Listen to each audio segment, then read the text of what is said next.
हरे कृष्णा। राधे राधे। आप सभी का हार्दिक अभिनंदन। हिंदू धर्म ग्रंथों में हर एकादशी का अपना अलग महत्व बताया गया है। इन्हीं अलग अलग विशेषताओं के कारण इनके नाम भी भिन्न भिन्न रखे गए हैं। प्रत्येक वर्ष में 24 एकादशियां होती हैं। मलमास की एकादशियों को मिलाकर इनकी संख्या 26 हो जाती है। इन्हीं एकादशियों में एक एकादशी आषाढ़ मास की कृष्ण पक्ष की एकादशी, जिसे योगिनी एकादशी कहते हैं। योगिनी एकादशी का उपवास रखने से समस्त पापों का नाश होता है और इस लोक में भोग और परलोक में भी मुक्ति मिलती है। धार्मिक मान्यता है कि एकादशी के दिन विधि विधान से भगवान विष्णु की पूजा करने से घर में सुख, समृद्धि और खुशहाली का आगमन होता है। इसलिए साधक को विधि पूर्वक भगवान विष्णु और मां लक्ष्मी की पूजा अर्चना और व्रत कथा का पाठ करना चाहिए। तो आइए श्रवण करते हैं योगिनी एकादशी की पौराणिक कथा का। तो बोलिए श्रीमन नारायण भगवान की जय। महाभारत काल की बात है। एक बार धर्मराज युधिष्ठिर ने भगवान श्री कृष्ण से कहा, हे त्रिलोकीनाथ, मैंने ज्येष्ठ माह के शुक्ल पक्ष की निर्जला एकादशी की कथा सुनी। अब आप कृपा करके आषाढ़ माह के कृष्ण पक्ष की एकादशी की कथा सुनाइए। इस एकादशी का नाम तथा महात्म्य क्या है, सो अब मुझे विस्तार पूर्वक बतलाएं। श्री कृष्ण ने कहा, हे पांडुपुत्र, आषाढ़ माह के कृष्ण पक्ष की एकादशी का नाम योगिनी एकादशी है। इसके व्रत से सभी पाप नष्ट हो जाते हैं। यह व्रत लोक में भोग और प्रलोक में मुक्ति देने वाला है। हे धर्मराज, यह एकादशी तीनों लोकों में प्रसिद्ध है। इसके व्रत से सभी पाप नष्ट हो जाते हैं। मैं तुम्हें पुराण में कही हुई कथा सुनाता हूँ, ध्यान पूर्वक श्रवण करो। एक समय की बात है, स्वर्ग धाम में इंद्र की अलकापुरी नामक नगरी में कुबेर नाम का एक राजा राज्य करता था।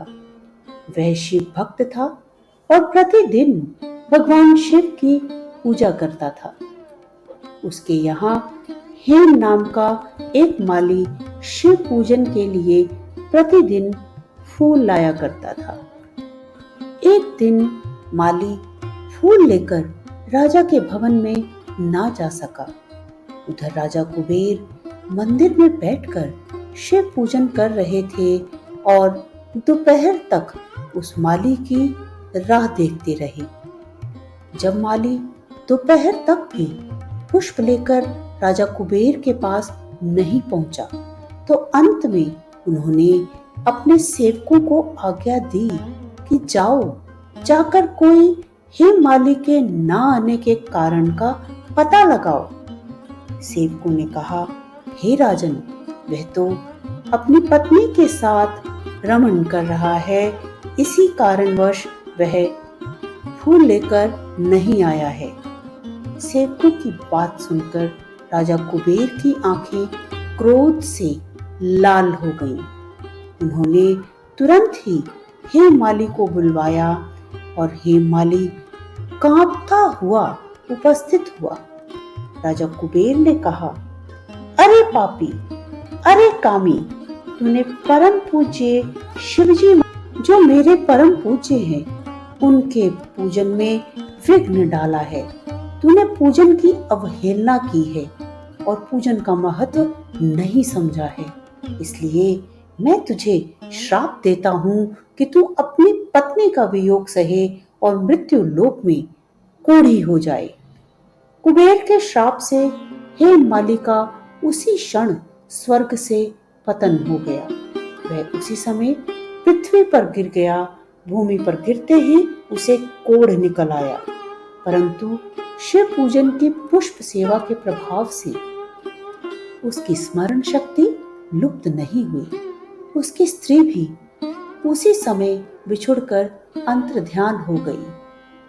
हेममाली मृत्युलोक में जाकर अनेक दुख भोगने लगा। भयानक जंगल में जाकर बिना अन्न और जल के भटकता रहा। रात्रि को निद्रा भी नहीं आती थी। भगवान शिव जी की जो सेवा उसने कभी की थी, उसके प्रभाव से पिछले जन्म की स्मृति उसे अवश्य रही। इधर उधर घूमता हुआ वह पर्वतों में श्रेष्ठ मेरुगिरी के शिखर पर चला गया। वहां से उसे तपस्वी मुनीश्वर मार्कंडे का दर्शन हुआ। हृदय से उनको प्रणाम करके वह मार्कंडे ऋषि के आश्रम में पहुंचा। श्राप से दुखी होकर हेममाली ऋषि के चरणों में गिर पड़ा। संत महर्षि बड़े दयालु होते हैं। माली को कष्ट पाते देखकर मार्कंडे ऋषि बोले कि हे वत्स, तूने कौन सा पाप किया है जिसके प्रभाव से तू कोढ़ी होकर महान दुख भोग रहा है। माली बोला, हे ऋषि श्रेष्ठ, मैं राजा कुबेर का सेवक हेममाली हूँ। मैं राजा की पूजा के लिए प्रतिदिन प्रातः ही पुष्प लाया करता था। एक दिन मुझे स्त्री के प्रति अनुचित आकर्षक हो गया और इसी कारण देरी हो गई। मैं दोपहर तक पुष्प लेकर नहीं पहुंच सका। इसलिए क्रोधित होकर राजा कुबेर ने मुझे श्राप दे दिया है। हे मुनीश्वर, अब मैं यह कुष्ठ रोग और पत्नी का वियोग सह रहा हूँ। इस समय किसी शुभ कर्म के प्रभाव से मैं आपके पास आ सका हूँ। शरीर से दुर्बल हो गया हूँ, अतः कृपा कर आप कोई ऐसा उपाय बताएं जिससे मेरा दुख दूर हो जाए। इस पर मार्कंडे ऋषि बोले, हे माली, तूने मेरे सम्मुख सत्य वचन कहे हैं और तुझे अपनी भूल के लिए पछतावा भी है। इसलिए मैं तेरे उद्धार के लिए एक व्रत बताता हूँ। यदि तू आषाढ़ मास के कृष्ण पक्ष की योगिनी नाम की एकादशी का विधि पूर्वक व्रत करेगा तो तेरे व्रत के पुण्य से तेरे सब पाप नष्ट हो जाएंगे। कोढ़ निश्चय ही दूर हो जाएगा तथा पत्नी से पुनः मिलन हो जाएगा। ऋषि की आज्ञा अनुसार हेममाली ने योगिनी एकादशी का व्रत किया और इसके प्रभाव से उसके शरीर का कोढ़ दूर हो गया। वह अपने पुराने स्वरूप में आ गया तथा उसका अपनी पत्नी से पुनः मिलन हो गया। हे राजन, यह योगिनी एकादशी का व्रत उपवास अनेक यज्ञ करने के बराबर फल प्रदान करता है।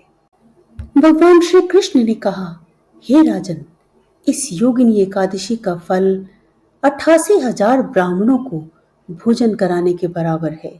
इसके व्रत से सभी पाप नष्ट हो जाते हैं और अंत में मोक्ष प्राप्ति कर प्राणी स्वर्ग का अधिकारी बन जाता है।